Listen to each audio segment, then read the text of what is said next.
Hello friends, welcome back to our channel.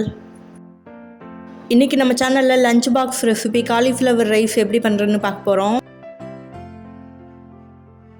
Cauliflower சாப்பிடாதவங்களுக்கு கூட இந்த மாதிரி செஞ்சு கொடுத்திங்கன்னா ரொம்பவே விருப்பப்பட்டு சாப்பிடுவாங்க. ரொம்பவே ஈஸியாக இருக்கும், டேஸ்ட்டும் ரொம்ப பிரமாதமாக இருக்கும்.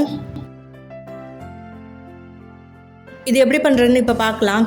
முதல்ல காலிஃப்ளவரை தண்ணியில் ஒரு கொதி விட்டு வேக வச்சு எடுத்துக்கணும். அதுக்கு தண்ணியில் தேவையான அளவு உப்பு, ஒரு ஸ்பூன் மஞ்சத்தூள் சேர்த்துக்கலாம்.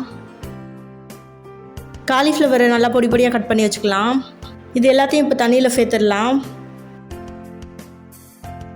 இப்போ பாருங்கள், நல்லா கொதி வந்துகிட்ருக்கு. இதை எல்லா பக்கமும் நல்லா ஈவனாக வேகிற அளவுக்கு நல்லா கலரி விட்டுக்கலாம்.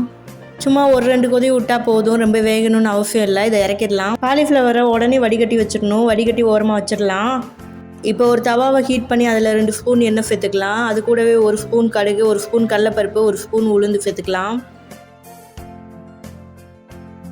அது கூடவே ஒரு கொத்து கருவேப்பிலை, 5 பூண்டு நல்லா தட்டி வச்சுருக்கேன், அதையும் சேர்த்து நல்லா வதக்கிக்கலாம். வதக்கினதுக்கு அப்புறமா 2 பெரிய வெங்காயத்தை நீல வாக்கில் கட் பண்ணி வச்சுருக்கேன், அதையும் சேர்த்து நல்லா வதக்கிக்கலாம். வெங்காயம் கண்ணாடி பதமாக வதங்கினதுக்கு அப்புறமா வேக வச்சுருந்த காலிஃப்ளவரையும் சேர்த்து நல்லா வதக்கிக்கலாம்.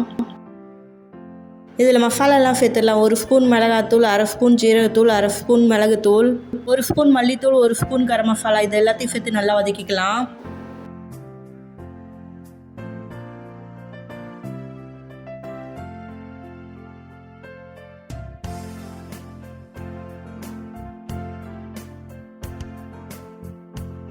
காலிஃப்ளவரை நல்லா ஃபுல்ல நல்லா வதக்கிக்கணும். நறுச்சுன்னு இல்லாமல் சாஃப்டாக இருந்தால் தான் நல்லாயிருக்கும். இப்போ பாருங்கள், மசாலாலாம் நல்லா ஒட்டி காலிஃப்ளவர் நல்லா வதங்கியிருக்கு.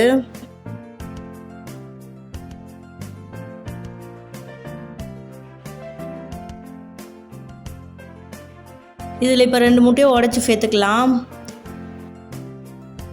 இதில் இப்போ தேவையான அளவு உப்பு சேர்த்துக்கலாம். சேர்த்து நல்லா கலரி விட்டுக்கலாம்.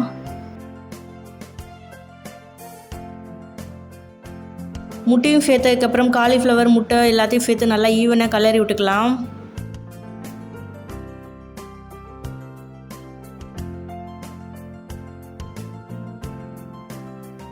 அவ்வளோதான், முட்டை காலிஃப்ளவர் எல்லாமே நல்லா வதங்கிருச்சு. சாதத்தை உதிரியாக வடித்து எடுத்து வச்சுருக்கேன், அதையும் இது கூட சேர்த்து நல்லா கலரி விட்டுக்கலாம். ஒரு காலிஃப்ளவருக்கு 3 ஆள் சாப்பிட்ற மாதிரி சாதம் எடுத்து சேர்த்துருக்கேன். காய் நிறையா சேர்த்துக்கிறதுனால ஹெல்த்தியாக தான் இருக்கும், அதோட டேஸ்ட்டும் ரொம்பவே நல்லாயிருக்கும். நல்லா கலரி விட்டாச்சு. இதில் கொத்தமல்லி தூவி இப்போ இறக்கிடலாம்.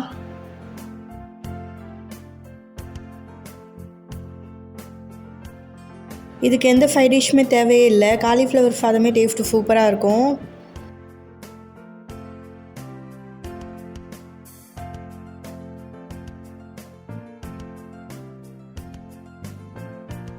ஸ்டவ் ஆஃப் பண்ணி இறக்கி பரிமாறிடலாம்.